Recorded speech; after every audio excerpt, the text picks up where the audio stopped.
Thank you so much for downloading the episode today. On the show, Paula and I do a brief recap of what we did over spring break, and it segues into a discussion about how people drive and how much we hate it. We also talk about pain. What is the worst pain you've ever endured in your life? And you can't include childbirth. We discuss that, as well as HUglee and Awkward Moments that include terrible stories about flirting. Thank you so much for listening. Enjoy the show. It's another uncensored look at the world around you, from sisters who will say just about anything to anyone at any time. It's the Uggs. Jamie? It's about control. I want full control of everything. Paula? I don't smell like tuna. Uncensored as always, it's time for the ugly truth.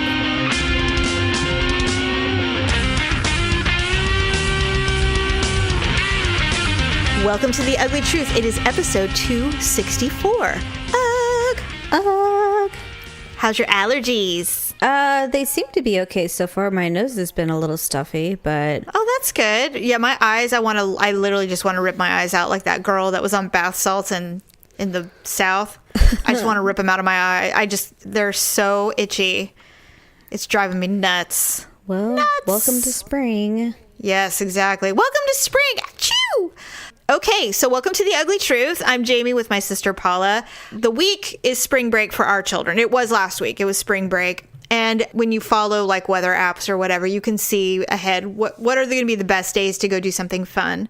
And we are not one of those families where we plan something to go away for the week, for spring break. You know, we all actually have to work and do things. And so none of that was happening. But we decided to pick one day to go to the beach. And for us in Northern California, the beach is Sonoma Coast.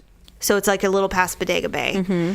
And it was going to be 68 degrees and sunny. That's nice. That's amazing for the North Coast because it's always cold and windy.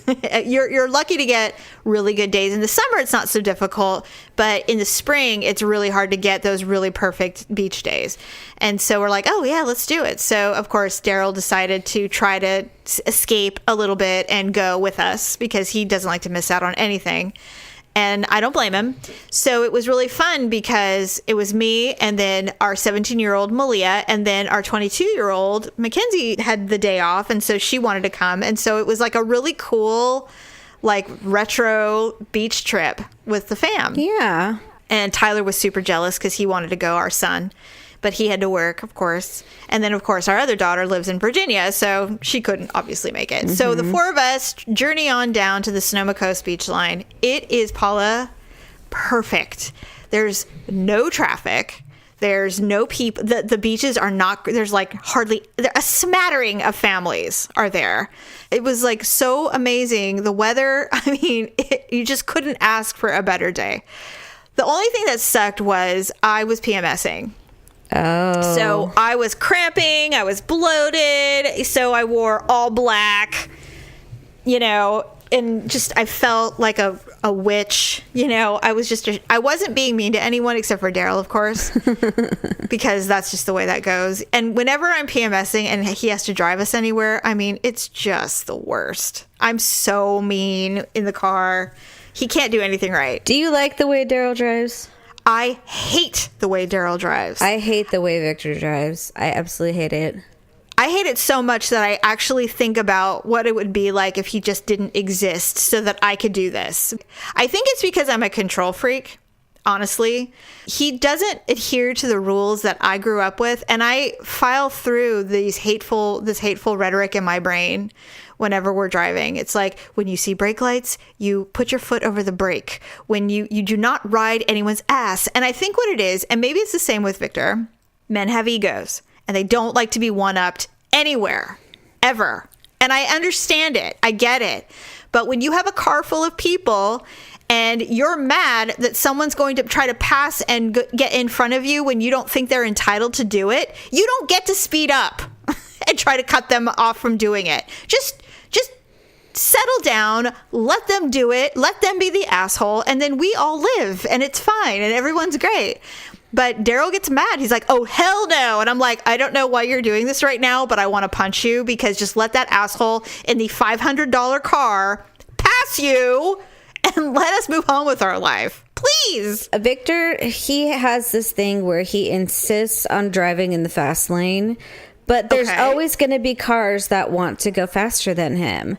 That's so correct. He's constantly changing lanes to let the cars go faster. And I'm like, just stay in the middle lane. I'm like, just let them go faster. And I'm like, plus we're on the summit. I'm like, we don't need to be going that fast. You know, I'm like, I'm okay with us just, you know, going a little above the speed limit. You know, we don't need to be going 80 miles an hour or whatever it is. Right. You know, it's scaring me. And so I told him that. I'm like, you're scaring me. I'm like, let's just slow down. And so then some of us will start like quoting the DMV handbook. I'm like, your speed is not going with the prevailing conditions. You know, he's like, I'm just trying to go with the flow of traffic. Oh God, it's like passive aggressive screaming match. You know, it's ridiculous. And so then I'll offer, you know, he's just like, oh, I'm kind of tired. And I'm like, well, do you want me to drive? He's like, well, I'm not that tired. And so, well, exactly.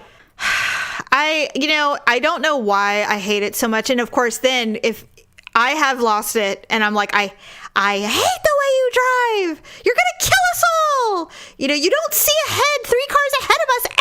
And it is true. I will start quoting the DMV handbook. It is absolutely correct. Always. And it's like, you are not 2 car lengths behind the vehicle in front of you. I don't know why we do it. You're supposed to be braking with the car in front of this car. 2 cars in front of you. Not this car. And, you know, I'll try to be nice, but like, I see brake lights. He's like, okay. Phew. And I'm like, slow down. I'm like, hit your brakes. He's like, I can't do it any faster. I'm like, oh, yes, you can. Then I'll start doing the thing. It's like, I have been driving since I was 14 years old. I was taught how to drive by a race car driver. Trust me when I tell you, you do not drive defensively. You are going to kill yourself. And then we start comparing driving records. Oh, that happens too. Victor's just like, well, which of us has the most recent accident? I'm like, it was a parked car. It doesn't count. Yeah, we start comparing accident history. You know, who has the better parent who taught us how to drive? His dad was a cop. My dad was a race car driver. Oh, I mean, it just goes on and on. And it's like, this will be the thing that kills us. This will kill our marriage, is the driving. Glad to know other couples do these types of things. Do you think they do? Well, I mean, to find out that you guys do, that's helpful to know that, you know, we're not the only ones. No, it's true. It is such a sore subject. My stomach started to hurt on the way home. My stomach starts to hurt because it is really all I want to do is just to, I don't want to, I don't know what the word is, emasculate him. Because he's a man, and I respect it. I respect that.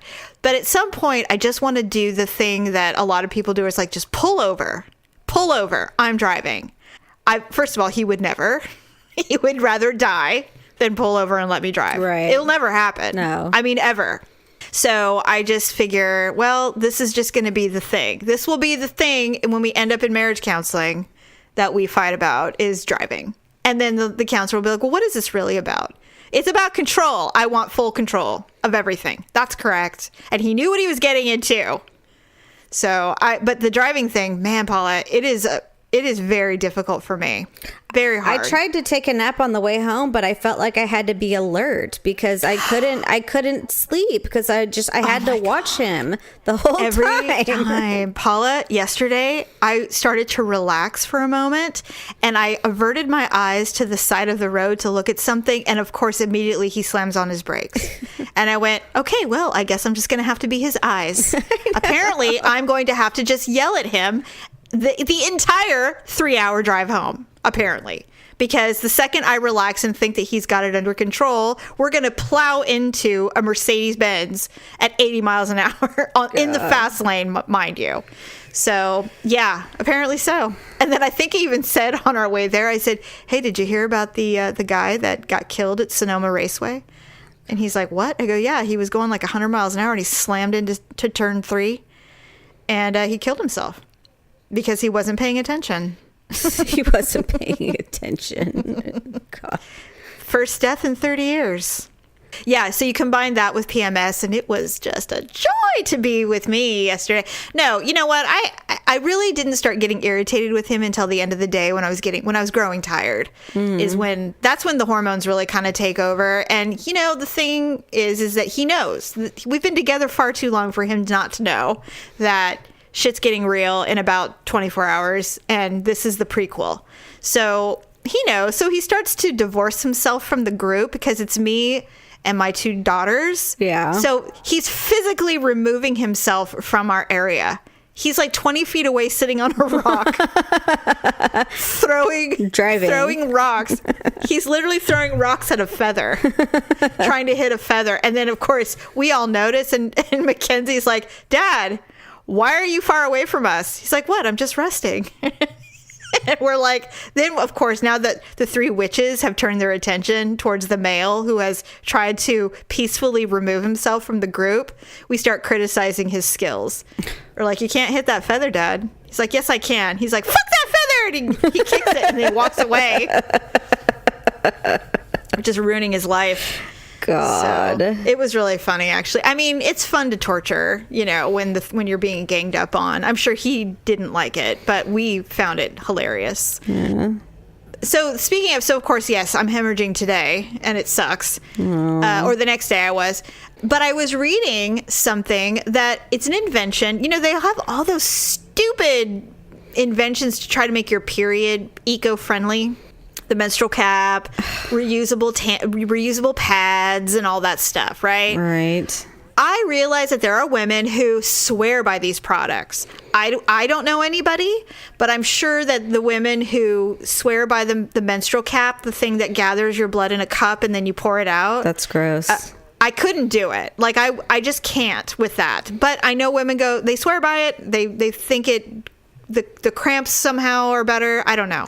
So what are you supposed to do? Walk around with like a Dixie cup between your... No. Yeah, apparently it's really no worse than your diaphragm or something, but I can't. I didn't do one of those either. No, I didn't either. Well, one time I did the sponge when the sponge was the thing. Yeah. I got one stuck in there. I almost had to go to the doctor to get it out. And I'm like, you know what? I'm never doing a diaphragm because the sponge is actually thicker. And it had a little like thing, and you could kind of pull it out with your finger.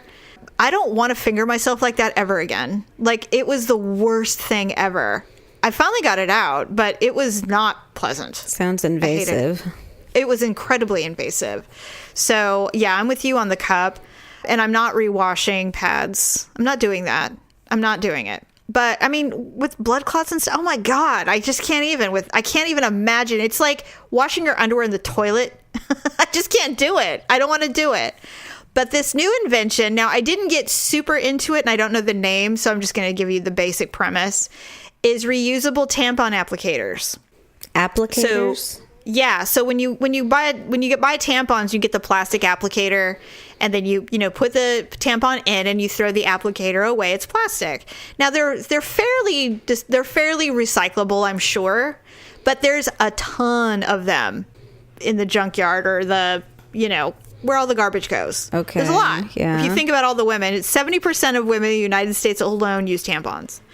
And so of those women, I'm sure the majority of that 70% use the plastic applicator ones. I do. Yeah. So this new invention, it's a reusable applicator.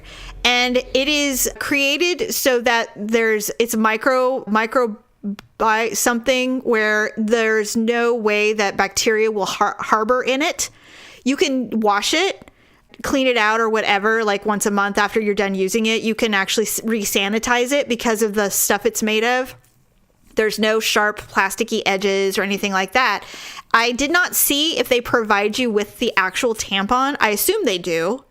And then you have this, and it comes in a cute little case. And that way you're not throwing away 4 to 6 applicators a day in a 12-hour period, or however many you use in a day. You're saving that much plastic by using these reusable this applicator. I'm like, I'm all in on that. I would totally do that. Because if it's sanitary and you don't have to, and it's no less invasive than putting in a plastic applicator in when you're on your period, it's like, what's the difference? right? Right. I'm kind of into it. I'm kind of into it. I don't know. You're like so California. You're the kind of person that won't get a straw at a restaurant. It's true. Because you're afraid it's going to end up in a landfill or end up on a dolphin's butthole. Something. Yeah, it's true. Well, I'm just trying to do my part. Just trying to do my part. I know you don't care about that. Do you even recycle? Yeah, we recycle. Well, there you go. So you're doing your part. Okay, so I have IBS. Yes. I kind of stopped being super rigorous about taking my peppermint oil and my probiotics. And I got a huge flare-up on Monday last week. And I'm better now, but it can take anywhere between 1 and 3 weeks for things to kind of simmer. If you've ever had a flare-up with IBS, it's horrible. And for me, it's not like diarrhea or constipation. It's like my guts like swell. That's how celiac disease works. Yeah, and it's painful, really painful. I don't have celiac. I was tested for it, by the way. It is IBS. So anyway, now that I'm back rigorously taking everything and it's working better, I'm feeling a lot better. I was thinking about it and I told Daryl, I said, I can't even convey to you the pain of something like this. I said, what was like the most painful thing you've ever had to endure? And he goes, well, you would say childbirth. I'm like, actually, I wouldn't. That is not the worst pain I've ever had to endure, to be honest with you. His was, he was playing and somehow he fell and he didn't even break his fall. And he hit his face on one of those parking logs like when you're at a park. And when you're parking your car and there are logs for the thing, he hit his face directly on one and did not break his fall. And his teeth went straight through his lip, like all the way through. Oh, God. Yeah. What a klutz. I think he was on a skateboard or something. Ow. Yeah. So it was like a hard, I told him, I said, you're really lucky you didn't like die because you could have like clubbed yourself to death. But kids are super resilient. So his mom, his friends, I don't know if it was his brother or his friend, they ran all the way home to get his mother. And because this was back in the 70s. So his mom goes running to the park and he's laying there with his teeth through his lip. And his mom, he got to take an ambulance to the hospital and then he had to get stitches. And he said everything about it was painful. Like there was nothing not pleasant about that. Because back in the 70s, they didn't give you morphine and stuff. They just kind of gave you the shot in your face and, stitched you up and sent you home. Yeah, not with kids. Right? And so we were talking about the most pain you've ever felt. And I don't know if you had read, it's kind of over now, but Arnold Schwarzenegger had to have a valve replacement in his heart. He has a heart catheter and the valve wasn't working. It was somehow something had gone wrong and it needed to be replaced. And he said the pain, he goes, I have broken all of my ribs. This was far more painful than anything I've ever experienced in my life. Oh my Arnold God. Schwarzenegger. He had to have emergency heart surgery to replace the valve. And he said it was just waiting to get it replaced. The pain was just so severe. He couldn't even. And I can't even imagine. It's in the center of your body. It was probably terrible. And so I was trying to think. And I don't know about you, but does any memory like pop up immediately as the most pain you've ever endured? It can't possibly be childbirth. I mean, I have a pretty high pain tolerance. And I would say aside from childbirth, because I can't think of anything that really hurts worse because it's so continuous, Yeah. But there was a time, and this was right around the time where I was trying to get diagnosed with my stomach problems. I was at the store with the kids, and I started to feel this terrible, sharp pain, like right in my stomach. And I was just like, what is that? And I thought I was going to be sick. Like, I thought maybe I ate something bad or, I couldn't figure out what it was. And it got so bad that I had to leave the store with the kids because I was doubled over the cart. Oh, my God. I was double over the cart and I started sweating. Oh. But I was trying not to make a scene, Of course. Well, you don't want assistance. Which is why. I don't know why that's so embarrassing to have people help you, but... Well, because it feels like that's only old people. So instead, I got in my car and I drove home, but... Yeah. And then I just laid on the couch for the rest of the afternoon. My doctor thought I had a bad gallbladder, but I didn't, and they couldn't figure out what it was. And so maybe it was just like a spasm. That was the onset of, they thought, my celiacs, or when like my intestines just started breaking down or something. Oh, like my that. goodness. That was the moment. Well, it may not have been the moment, but it could have just been that I ate something so rich in wheat or something like that. Does it have wheat in it? That's so funny in that movie that he says that he would even know that back then.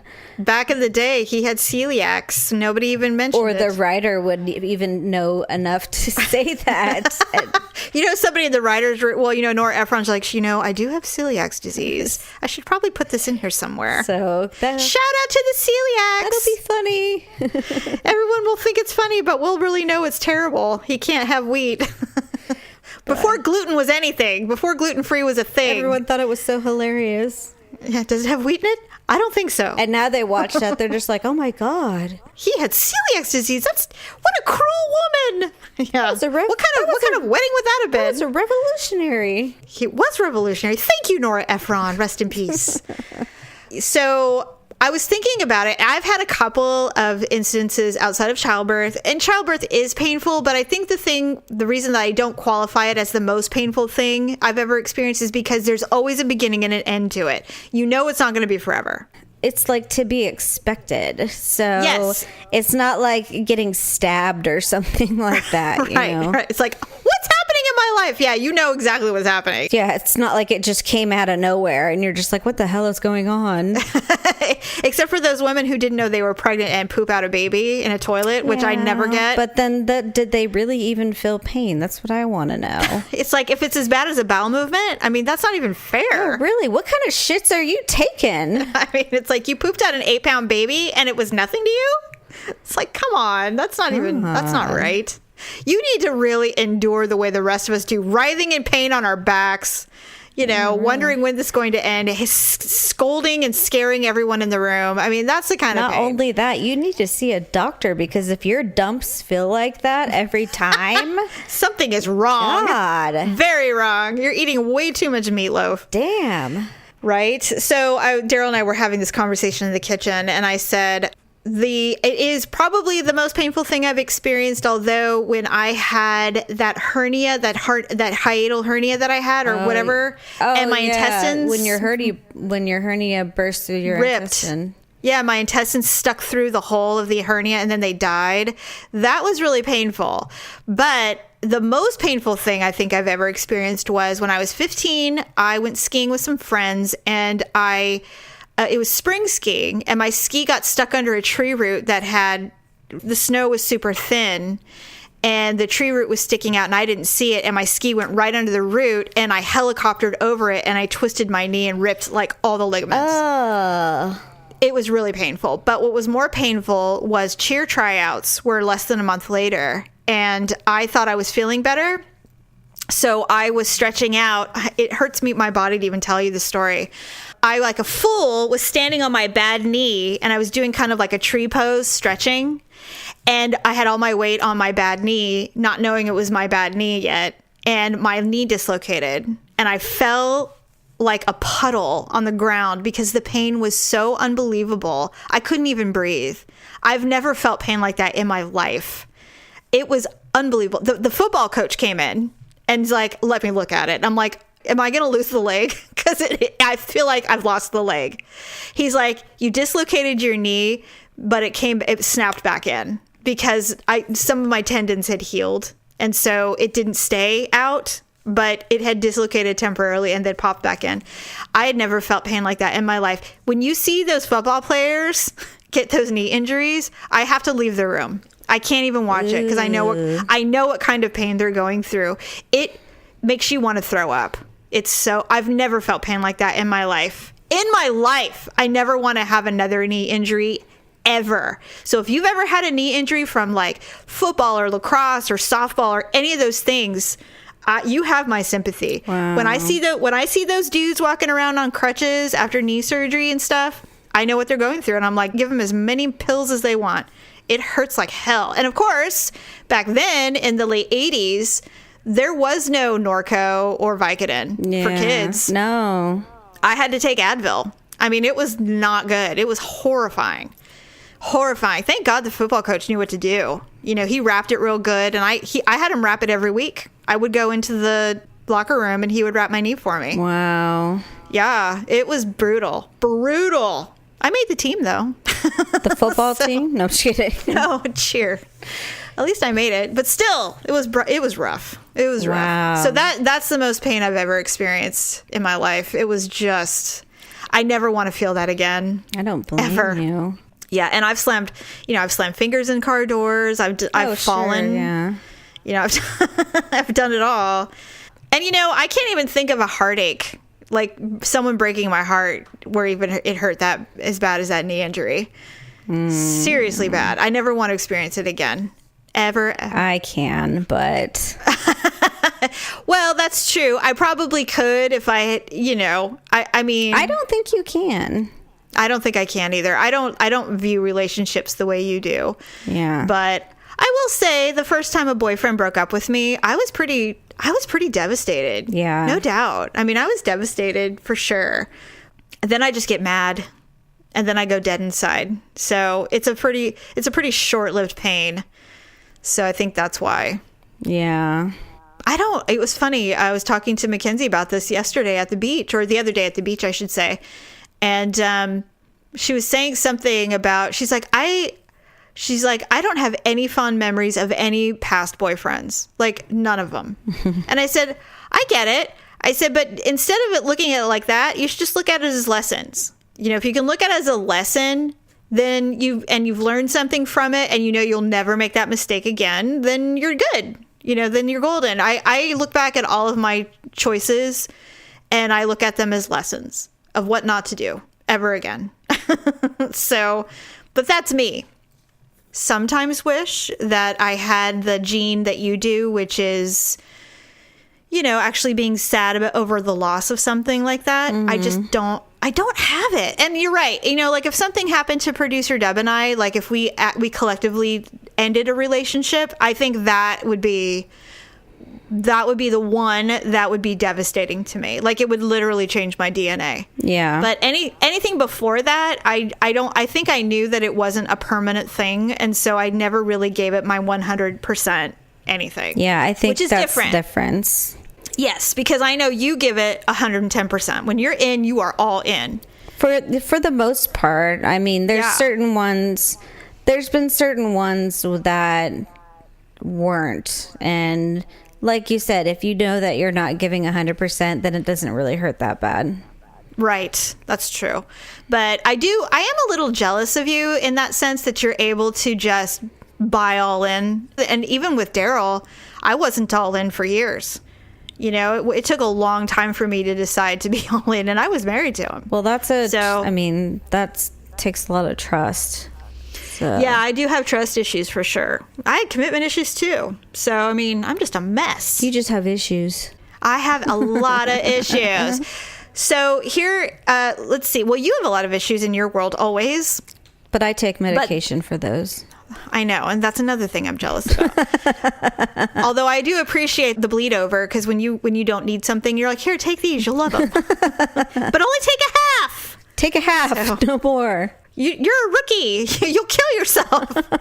And don't drink any wine. So anyway, your world, you guys actually had a nice little break last week. You went to Reno for a couple of days. Yes, it was Victor's birthday on Monday. Mm-hmm. The casino that we like to go to in Reno, Grand Sierra Resort, they had sent us a little pamphlet or whatever, said that we got 2 free nights if we wanted to go up there. So we went for our 2 free nights, and they have an amazing kid zone. Oh. It's not like we just, left the kids in the room and went gambling. Right. So we took them to the arcade that they have. We went laser tagging. We went miniature golfing. We went on these little go-kart rides they have like at Scandia. You know those ones? What are those things called? Like the mini race cars? Yeah, like the go-karts or something like that. Yeah, they have lawnmower motors. Yeah, yes. Did you win or did Victor stay in the fast lane? He got to go out first. And so they kept pace and led everybody. Ryan passed me. I had the slow car. So, how did you get the slow car? I don't know, but I was convinced that I got the slow car because then some other girl passed me, and I'm like, I have got my foot to the, floor. And, short of crashing into some tires here, I'm going as fast as I can. I love those things. I do love those mini race cars, but I get really aggressive. Yeah, I know. Who did I make spin out? I think it was Allison. Probably. I made her spin out. Oh, I got in so much trouble. And then when we did the laser tag, it was just the four of us. We were running around the thing, and at first she says no crawling, running, or kicking or something like that. I can't remember. No kicking. Eventually I started running through the whole thing because I was trying to find Victor and Olivia because they were a team. What, did Ryan just leave you in the dust? Well, at first I finally found Ryan, and I'm like, Ryan, let's be on a team. I'm like, quit shooting me. So then we went and we were hunting Victor and Olivia. Well, then I had chased Victor down and I was chasing him. And then I realized, I'm like, oh my gosh, where's Olivia? And so then I started running through the thing trying to find Olivia, and everyone was just shooting me. And I'm like, whatever, I don't care. I'm like, where's Olivia? Where's my child? And, yeah, she's so tiny. And I could just see her somewhere standing, Mom, by herself, holding her little gun. And so I was just like, Olivia! That's pretty much how life would be in World War III. I was so scared. So, well, it's dark in there. I wouldn't like that. Yeah, it was I wouldn't like They it. had the black light, so everything glowed. I assume you found her. I found her, and she was with Victor, and so good. Well, at least she was with had someone. her the whole time. So for some reason, it's like, oh, thank God, pew pew. Yeah, and so I'm like Olivia, and then all of a sudden my vest is like, it's shaking because I got shot. So oh well, we checked everyone's scores. I got last place, but whatever. You're not very athletic. No, well, and then when we got outside, I had a coughing fit. So. God, Paula. I know. It's like taking our mother with us somewhere. I know, and everyone's like, Mom, are you okay? God, you know what? I'm just the weak link. Leave me alone. Like, fine. So then we went upstairs, and that's when they went and played miniature golf, and I took a nap upstairs. God, Paula. We took turns, Victor went and gambled for a little bit, and then I went and gambled for a little bit. We went to the buffet because the kids were desperate to go to the buffet, and that was cool. Oh, boy. So we did a lot of fun stuff. I know. I saw it. Did you guys, did you, in fact, take Olivia to the ice skating rink? You know what? It was closed down. Oh, damn it. I know. Really? They've been showing the commercials, but I think what happened is that as soon as spring hit, they closed it down. And so I was so disappointed because we wanted to go do that. And there was supposed to be like open fire so you could do s'mores and... Yeah, none of that, huh? No, it was all closed. Blow. But plenty of people in their bathing suits, so that was weird. Are they summer ready, or are they just in their bathing suits? They were in the pool, but I mean, when we went in the pool, it was freezing. So I don't know. I was just going to say, listen, I don't judge. I do. I'm kidding. Oh. But when we were at the beach, there were a lot of people who felt they were summer ready to wear their bathing suits in public, and they were not.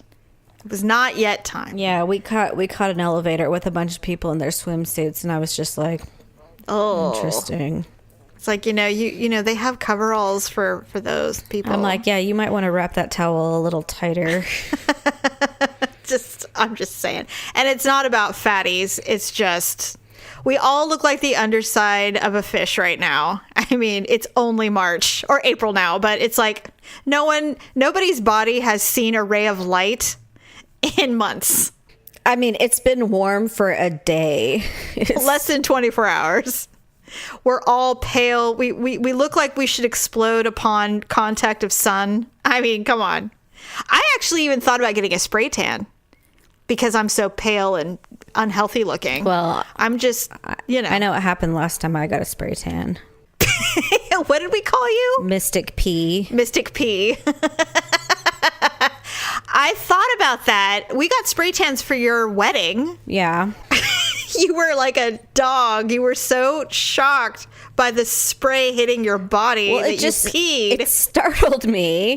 That's what I mean. Because it was a little cold. Yes. And so as soon as it startled me, I peed a little bit. But after having Ryan, he wasn't that old. No, he was a baby. And so your kegels aren't where they need to be yet. Your guts can't stop things the way they used to. And so I just peed through the whole thing. God, that was so... You're like, I peed through the whole thing. Did you have like white lines down the middle of your thigh from the urine? Or did you spread your legs enough that it didn't happen? No, we had our legs spread. I remember because we had our arms fanned out and our fingers spread out and our legs were out. And so I was just standing there watching my pee. Yeah, oh God. And you're like, I am sorry. And so I was grateful there was a drain. But yeah, well, I'm sure it's not an uncommon phenomenon. Hopefully. Is to pee in that thing. But I do remember I did a spray tan a second time. It did not go as well as the first time. I think I went to a different place. I had splotches and stuff on the back of my leg, and I was not happy about that. But I remember that when I got the first spray tan with you, because I have double D's and you're naked in there, you can't really do anything to prevent the moon shape under your boob that doesn't get the spray. And so this time I literally did the jazz hands and held my boobs up with my hands, trying to at least try to get some coverage so that I didn't have these white circles under my boobs. Right. It didn't work. You probably had finger marks on your boobs. I did. I had finger marks on my boobs. It looked ridiculous. And so there's some things you just have to accept. I would think so. That's something we need to invent, is some kind of thing that you can put on your boobs to hold them up while you're getting spray tanned so that you don't have the crescents. Yeah, really. Or do a handstand or something. I don't know. Just hang you upside down. Yeah, just do it like bat style. And you don't hear about spray tans as much as you used to. They're not a big thing like they used to be. Well, people get them done where they actually get sprayed. I know, they have someone come into their house and you stand in the shower. Yeah. And they spray you down. I don't want to do that. No, I don't. I don't want someone seeing me naked and then doing it. Well, the ones I've seen, they're usually in bikinis, but I could be wrong. I don't want anyone seeing me in a bikini either. It's not at all. Do you want to wear a bikini for some strange person spraying your body? I'll just be okay with being white or just going and hanging outside. Yeah, just get a little vitamin D. But I did think about getting a spray tan because I do look pretty pale. I look like veal, and I would like to look a little healthy. Well, anyway, we do have some HUglee and Awkward Moments. We didn't get too many submissions. I'm going to assume it's because of the holiday. There was a lot going on. Everybody did something. It was Easter, Passover, all that stuff, spring break. So hopefully we'll get some more submissions next week. But let's talk about our HUglee and Awkward Moments of the week.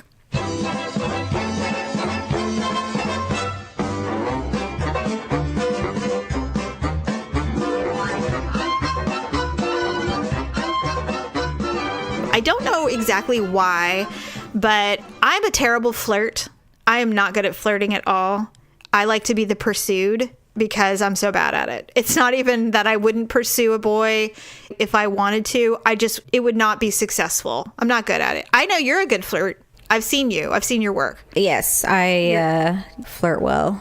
Yes, you do well. So I read a couple of stories and I relate significantly to these stories. Maybe you can give me some pointers afterwards because I'm not good at it. This one was really funny and made me laugh.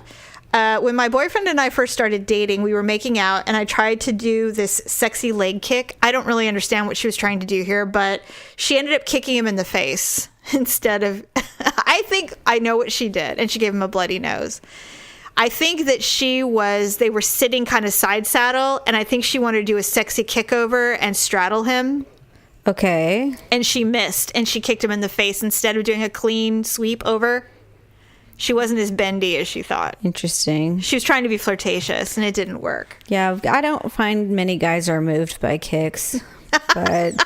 I agree. They actually usually are very shocked. It's usually a shocked face, like, wow, you just did that. Wow, a kick. All right. Yeah. It's not. Good for you. I could never lift my leg that high, usually. Okay, so this one made me laugh because I could visualize it. She said, I met a guy on a night out, and as I was leaving, I awkwardly hugged him just as he went in for a kiss. He said he liked awkward, and I replied, well, if you like awkward, you're going to love me. I then turned around and slipped down the set of stairs outside of his house. That would totally happen to me. Completely. I have fallen down on dates. It's so embarrassing. It's happened. It's terrible. I tripped up the stairs, which is hard, at the casino, and fortunately Victor was holding my hand, and so he saved me. The other day, Daryl was coming in from barbecuing something, and it had been raining really hard, remember? Yeah. And the mat that was walking into the house was wet. And I've told him a million times, like, why just get rid of the mat? I mean, like, why do we even have it if it's wet? Who cares, you know? So he walked in, and he was wearing these slick bottom tennis shoes. He walked in, and he almost did the splits. And he grabbed the chair, and it was really loud. I go, what are you doing over there? He's like, I almost killed myself. I'm like, what? He's like, I'm really glad no one saw that. God. I'm like, well, I saw you grip that thing with your life. I didn't know what you were doing. It was really funny. You sure your home security system didn't catch it? God, I wish. That would have been hilarious. Okay, here's the final HUglee flirtatious moment. Now, I question its validity, but it's a good story, and I've done things like this, so I want to believe that this truly happened, because I have created a chain of awkward events and had people just stop and stare and go, I can't believe what I'm watching right now. Okay. I don't know if you've ever done that, but I have. This one was epic. I was having a bad day at work a few weeks before Christmas and decided to go to an Italian eatery nearby. While I was waiting for the really handsome waiter to take me to my seat, I decided to lean against the wall and do my best to look as hot and casually disinterested as I could. In doing so, I knocked over a Christmas tree near the entrance of the restaurant. The tree also happened to be connected to a garland that ran around the entire restaurant. Oh my God. The garland slowly started to disconnect from the wall, and like some hellish Christmas Slinky Dominoes fusion, it fell down around the entire restaurant while the server and I stared at each other. And so she decided to get wine with lunch. Oh my gosh. I have done stuff like that. I leaned against a counter once at a Thrifties when we were buying something. And I touched one thing, an entire dominoes effect happened, and like three racks of candy fell, and me and the cashier are staring at each other watching it happen. I couldn't believe it. And so when I read that, I thought, I believe her. I believe her. I believe that happened. Well, who would touch a Christmas tree? I mean, that's why you would think it would be safe. Right. They probably thought it was safe. Oh my God. It kind of makes me think of the Money Pit where the electricity is running through the house. Yeah, and he saves the And then the turkey goes blowing out of the oven. Well, the turkey's done. Yeah, exactly. Exactly. Oh my God. I read another one, and I think I've done something like this before, where she was flirting with this guy, and she was working at some counter, and she was saying how she used to work at the Pike's Place Market as a fishmonger. And he was like, oh, that's really interesting. And he goes, well, and now you work here. She goes, yeah. She goes, trying to be a jokester. She's like, yeah, so now I really can't account for the smell anymore. And he's like, all right. And he turned around and walked away. And now the right guy would laugh. The wrong guy would be horrified and think all kinds of terrible things about her genitals and walk away. But I would have been like, that came out wrong. Well, of course. Wait, come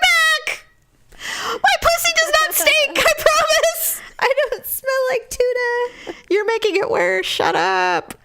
Yeah, I'm so bad at flirt. I'm so bad at it. First of all, half the time I don't even know that they're trying to flirt with me. Yeah. So that's the big thing. And then so somebody will say something and I'll take it really like legitimately, like they're not trying to like toss me a line.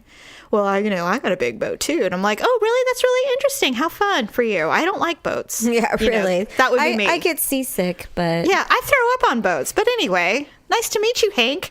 Or whatever. Good luck with your boat. Yeah, and he's like, I don't have a boat. Yeah, That's me. That's how all of my interactions usually go when it comes to flirting. I'm so bad at it.